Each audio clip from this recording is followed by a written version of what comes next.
Ang Miami mga kabasketball ay maaaring maiulat na mag-alok sa Hall of Famer ng pinakamaraming pera among his top suitors.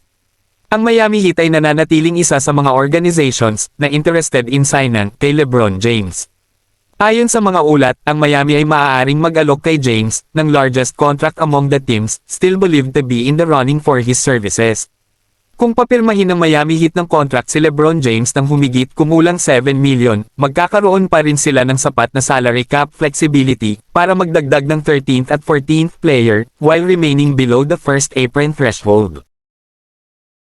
Ang Miami Heat mga kabasketball are trying to round out their roster sa abot ng kanilang makakaya upang palibutan sina Giannis Antetokounmpo at Bam Adebayo ng best players.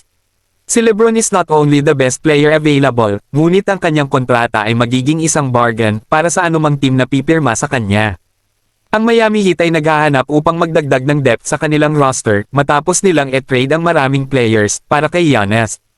Ang Heat ay went from play-in team patungo sa isang contender sa East, at kung maidaragdag nila si LeBron, maaari silang makipag-compete para sa isang kampyonato.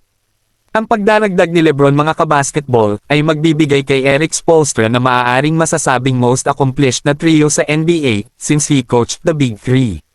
Kung pumirma si LeBron sa Heat, I would imagine na ang ibang mga interesting players ay nais na sumali sa veterans minimum. Ang starting lineup ng Heat ay magiging mahusay sa depensa at offensively. With 2 more spots to round out the bench, ang Heat mga kabasketball ay maaaring lumikha ng isang deep team. They have players tulad ni Pelle Larsson at Tim Hardaway Jr. na isa ng solid duo sa bench, ngunit maaari silang gumamit ng isa pang player tulad ni DeMar DeRozan o Klay Thompson upang magdagdag ng higit pang depth. Maaari ring akitin ng Miami Heat si LeBron sa pamamagitan ng pagdaragdag ng kanyang anak na si Bronny James sa roster.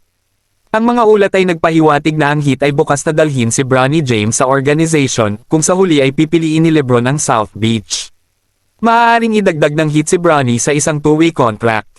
Maaaring hindi nito matukoy ang desisyon ni LeBron, ngunit tiyak na inaalis nito ang isang potential obstacle if playing alongside Bronny remains important during the final chapter of his career. While Miami's financial flexibility at ability to offer him more than competitors strengthen its case, nothing has been decided. Si LeBron ay naglalaan ng kanyang oras ngayong summer at hindi nagmamadaling ipahayag ang kanyang desisyon. Ang Heat ay isang paboritong destination para kay James, ngunit ang ibang mga team ay kasama rin.